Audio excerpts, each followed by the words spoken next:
Hello, subhumans, and welcome to another episode of AM Reads, where I will be talking about the books I read in November. The two books I read in November, The Hours by Michael Cunningham and Hitchhiker's Guide to the Galaxy by Douglas Adams, and then my to-be reads for December.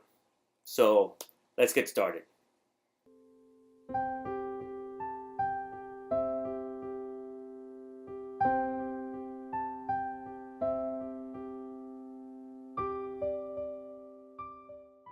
Okay, so the first book I read was Douglas Adams' A Hitchhiker's Guide to the Galaxy, and out of 5 stars, I give it 4.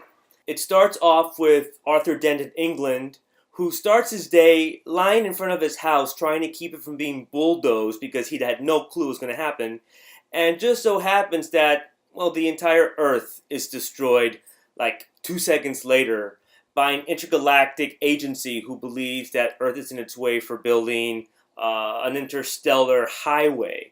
Well, it so happens that Arthur and his best friend Ford, who happens to be an alien stranded on Earth for 15 years from Beetlejuice, are the only two to escape or survive and find themselves on the enemy ship.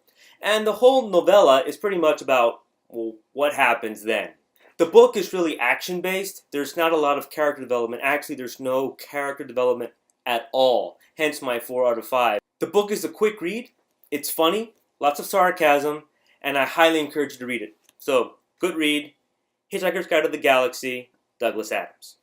The second book I read was The Hours by Michael Cunningham. 10 out of 5, guys. It's an excellent novel. It follows a day in the life of 3 women separated by time. The first one is Virginia Woolf, the author, who lives in about 1920s England. The second one is Laura Brown, a housewife in 1950s America. And the third one is Clarissa Dalloway, who lives in New York City in the 1980s. For those of you who don't know, Virginia Woolf actually wrote the novel Mrs. Dalloway, which follows Clarissa Dalloway, the main protagonist, for one day in her life. And pretty much Clarissa Dalloway in the novel closely follows Virginia Woolf's Clarissa Dalloway. But anyway, these 3 women, even though separated by time, all share a few things in common. One is their immense feeling of being trapped. And the question is, how does one deal with that? How do they deal with that idea? Especially for women. Not many opportunities. Of course they're going to feel trapped. The second one's despair. Because of that feeling, all 3 deep down suffer from despair in one way or another. But again, the third thing, it all leads to a sense of hope. There's a sense of being able to escape from that. And the question is, how are they saved from that feeling of being trapped and from that despair? There's no real plot here. Well, there is one. There's a plot that links all 3 together. But it's not the main focus of the novel. The main focus of the novel is to bring you, the reader, into the heads of all 3 women, to get to know them intimately, to understand the pain and the suffering, where they are coming from, and you really fall in love with all 3, and you get to know them, and you feel for them, and it will bring out some tears at the very end. So again, once you guys graduate from high school, because the book does deal with some adult themes, such as sexuality, I highly recommend you all picking up a copy of these books. First chance you get after graduation, or your parents give you your okay, and you read it. Now, I was going to read more during November, but I was trying to do the National Novel Writing Month. Remember where you crank out that 50,000 word novel in 30 days? Yeah, well, I got to about 36,000 words. Not too bad. But then Thanksgiving week hit and I wasn't prepared for it and I kind of fell off the side. But anyway, all that writing kind of got in the way of the reading. So I didn't read more. I did not read the novels I wanted to read. So I have a huge, well, not a huge, but I have quite a few titles for December because I have so much time. So I'm going to go through those right now and let you know. The first one is the Riot Read selection for November. I'm reading it this month, which is The Book of Strange New Things by Michael Faber. I keep forgetting his name. Forgive me, Michael Faber.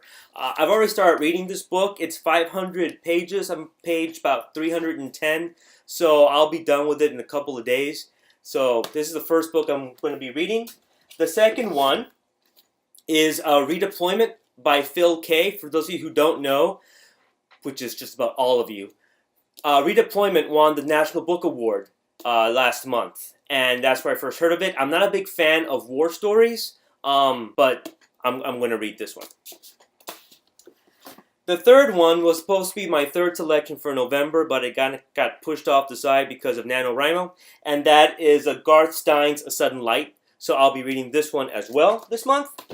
The fourth one is the book I got from Book Riot, and that is Mr. Fox, again by Helen Oyeyemi. So that's the fourth selection. And then the comic book I actually got as well, which was Miss Marvel No Normal. I've already started this one a couple of pages. It's really good. But I'm going to save that one until I get all the rest finished. Bells. Bells everywhere. Alright, so I sit here and I kind of show you guys, boxes I get, the books I'm looking at, books I've read. I kind of want you guys to do the same.